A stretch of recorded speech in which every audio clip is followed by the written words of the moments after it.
మాంగళ్య shopping mall ఇప్పుడు Dilsukh Nagar main road లో జూలై 17న గ్రాండ్ ఓపెనింగ్. 35 సంవత్సరాల క్రితం రాసిన డైలాగ్ని అలవోకగా చెప్పారు కదా, మీ ఫోన్ నెంబర్ చెప్పండి. తెలీదు. అదేది నా సీన్ అది. అందరూ ఏంటంటే చెప్పమంటావు, దీనికి కథ ఉంది. 2000 ఎప్పుడు కొన్నారు సార్ ఫోన్? నోకియా. ఇప్పుడు లేదనుకుంటా అసలు ఆ ఫోను. నోకియా పుట్టినప్పుడు తీసుకున్నా. నాకు ల్యాండ్ అంటే ఇష్టం, నాకు ల్యాండ్ ఫోన్ అంటే సింపుల్గా ఉండాలి అని. ఇది మామూలు ఫోన్స్ ఉంటారు, యాపిల్ ఫోన్ అయ్యి ఉంటారు కదా, అవి కొనటం ఈజీ, అప్పుడే కొంటా. మా అబ్బాయిలు కొనుక్కున్నారు. నాకు తెలీదు, నాకు ఇంతవరకు వాట్సాప్ అంటే తెలియదు సార్. అన్నీ తెలిసే నేను సడన్గా ఫోన్ నెంబర్ చెప్పమని అడిగాను. పోసాని కృష్ణమూర్తికి ఫోన్ నెంబర్ తెలియదు, అకౌంట్లో ఎన్ని డబ్బులు ఉన్నాయో తెలియదు, ఎంత ఆస్తుందో తెలియదు. ఈరోజు ఇంట్లో ఏం కూర వండుతారు, ఏం చేస్తారు, ఇంటి కరెంటు బిల్లు, ఇంటి ఖర్చులు, అవసరాలు, ఎక్కడి నుంచి డబ్బులు వస్తున్నాయి, ఎటు పోతున్నాయి, ఏమీ తెలియదు. అంతే కదా? ఏమి అసలు నేను పట్టించుకోను. ఇంతవరకు వచ్చాము, ఏముందో ఆస్తులు మొత్తం అన్నీ కలిపి నా వైఫ్కి రాసిచ్చా. సార్ అది కూడా క్వశ్చన్ ఉంది సార్. యాక్చువల్గా ఎలాగో ప్రస్తావించారు కాబట్టి అడుగుతాను. ఇప్పుడున్న పరిస్థితుల్లో నిజానికి నేను చాలా ఓపెన్గా చెప్తున్నాను, లక్షలు సంపాదించే దగ్గర నుంచి రోజుకి 1000 రూపాయలు, 500, 800 కూలీ తెచ్చుకునేవాడు దాకా, ఎవరైనా సరే ఉద్యోగి దాకా ఎవరు కూడా ఈ రోజున్న పరిస్థితుల్లో భార్య మీద ఆస్తులు పెట్టడానికి సాహసించట్లేదు. లేదు. ఎందుకంటే కరెక్టే, ఏ బయట సమాజం ఎలా ఉందో చూస్తున్నాం, చూసావు. అయ్యో, ఒకటికి 10 సార్లు ఆలోచిస్తున్నారు. అలాంటిది 100 కోట్ల రూపాయల ఆస్తిని, 100 కోట్ల రూపాయల పైన ఆస్తిని చిల్లి గవ్వ కూడా మీ పేరు పైన ఏమీ లేకుండా భార్య పేరు మీదే పెట్టడానికి కారణం ఏంటి? అంటే నాకు దీనికంటే ఉన్న పెద్ద ఆస్తి ఒకటి ఉంది. ఆ పెద్ద ఆస్తియే నా భార్య. సార్, డబ్బులు వెంట్రుక, ఇవాళ వస్తాయి, రేపు పోతాయి అంటారే. దిల్ దియా దేవానో ఇంకో, దౌలత్ దిగా గుండో ఇంకో అని. అది డబ్బు ఎప్పుడు డబ్బు వలన ఎంటర్టైన్మెంట్ ఉంటుంది, అంటే సంతోషం ఉండదు. విలాసం ఉంటుంది, సంతోషం ఉండదు డబ్బు విషయంలో. అందుకని నా భార్య నాకు పెద్ద పెట్టుబడి, పెద్ద ఆస్తి. అంటే పెళ్ళి అయిన దగ్గర నుంచి ఈరోజు వరకు మేము ఎప్పుడు ఒకరోజు అనుకుని బయటికి వెళ్ళటాలు రావటాలు లేవు. తను బీఎస్సీ బిఎల్ చదువుకుంది బాగా, ఎంఎల్ కూడా చదువుతుంటే అప్పుడు పెళ్ళి ఫిక్స్ అయింది నాకు. నేను డాక్టరేట్, నాకు పెళ్ళి ఫిక్స్ అయింది. అందుకని మా ఆవిడ ఎంఎల్ పోయింది, బిఎల్ వచ్చింది. నాకేమన్నా ఎంఫిల్ వరకే చదువుకున్నాము. ఇంకా మరి ఇక పెళ్ళి అయిన తర్వాత మరి ఇంకేడా చదువుకుంటాం? వివాహం విద్యనాశనం, శోభనం సర్వనాశనం.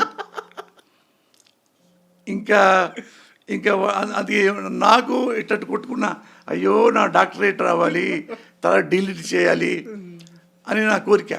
ప్రొఫెసర్ అవుతామని. మావాడు కూడా ఎంఎల్ ఇక్కడ ఇప్పుడు హైకోర్టులో మావాడు రిజిస్ట్రేషన్ ఉంది. ఎంఎల్ కూడా చేస్తే ఆమెకు పెద్ద జాబ్ వచ్చేది. అదే పోయింది పాప ఆమెకి. ఎంఎల్ పిల్లలు అంటే ఇష్టం, ఇక పిల్లలు ఇద్దరు పుట్టేశారు కొడుకులు.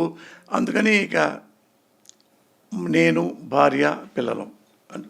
తను నాకు మీకు పిల్లలంటే బాగా ఇష్టం, భార్య అంటే బాగా ఇష్టం అంటే నాకు నా భార్య అంటే ఇష్టం. పిల్లల కంటే నాకు ఇష్టం. ఇంట్లో ఉంటే 24 గంటలు కాదు, నువ్వు 1 year పాటు ఇంట్లోనే నా భార్య నేను ఉంటే ఇంట్లో నాకు బోరు కొట్టదు. అసలు బోరే కొట్టదు. ఎప్పుడు నవ్వుకుంటూ ఉంటాం, ఎప్పుడు సంతోషంగా ఉంటాం. ఏమి నాకు ఇక నా కోరికలు లేవు, ఆశలు లేవు. పక్కన ఉంటే చాలు, ఆశయాలు లేవు. ఇల్లు భార్య, తర్వాత బిడ్డలు కాదట్లా ఫస్ట్ ప్రిఫరెన్స్ అది. అయితే ఇంత పెద్ద స్టార్ రైటర్ కదా సార్, అంటే ఇండస్ట్రీలో ఏదో ఒక చిన్న గిల్లి కజ్జాలు కానీ, పక్కన వాళ్ళు వచ్చి గెలడం కానీ, ఇలాంటి ఏదో ఉంటాయి. ఏ రోజైనా పోసానికి ఇష్టపడ్డ జీవితంలోకి బయట నుంచి అమ్మాయిల నుంచి మెసేజ్లు, ప్రపోజల్స్ ఇలాంటివి వచ్చినప్పుడు ఎలా తీసుకునేవాళ్ళు, ఎలా రిజెక్ట్ చేసేవాళ్ళు? అసలు ఆ టైం లేదు రాజా. సార్, నువ్వు ఇప్పుడు చెప్పావు కాబట్టి సరే వెళ్ళు. నువ్వు ఎప్పుడు సినిమా చేయదలుచుకుంటే నా దగ్గరికి రా, మనం కలిపి చేద్దాం. బా ఇదంతా ఇంత బిజీగా ఉన్నారు కాబట్టి లైఫ్లోకి పక్క నుంచి అమ్మాయిలు రాలేదు, అది కాదు, ఛాన్స్ లేదు, ఛాన్స్ గోల్ లేదు. కాలేదు. అయితే ఇందాక మనం మాట్లాడుతూ ఒకటి మిస్ అయిపోయింది. యూనివర్సిటీ నుంచి ఒక ఫోన్ వచ్చింది, తర్వాత ఏం జరిగిందో చెప్పలేదు.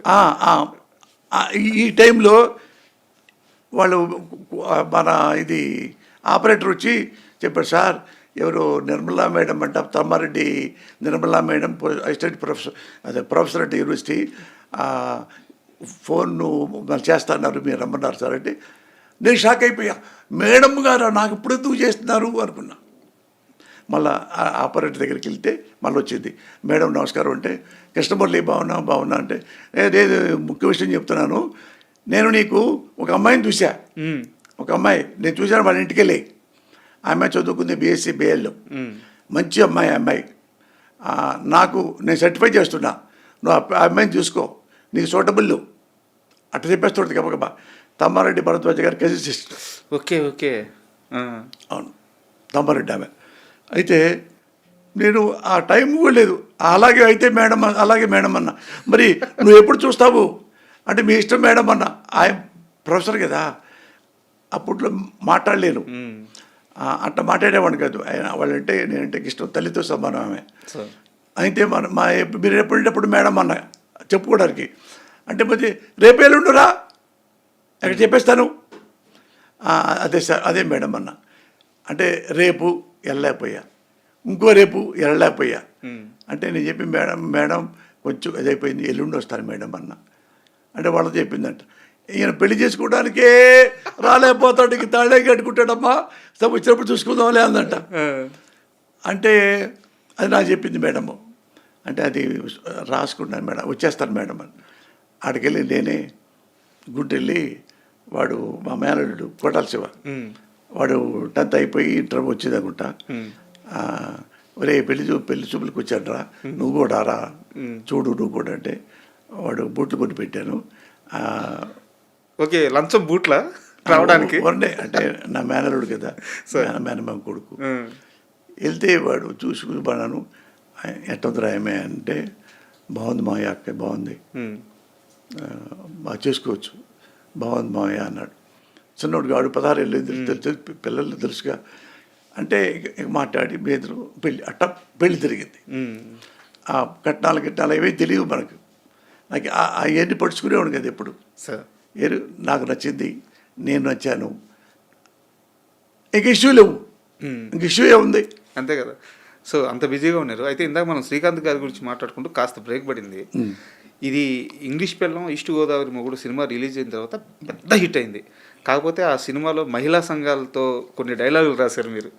ఆ రోజుల్లో చాలా పెద్ద ఇష్యూ అయింది కదా, అది పేపర్లో ఆర్టికల్ కూడా వచ్చినట్టుంది. అది దానికి 70 సర్సర్కట్లే పోయింది, 70 సెన్సార్ కట్ల. అది లేకపోయి ఉంటే సినిమా బాగుండేది. ఇంకా ఇది ఒక ట్రాక్ తీసి పారేశారు.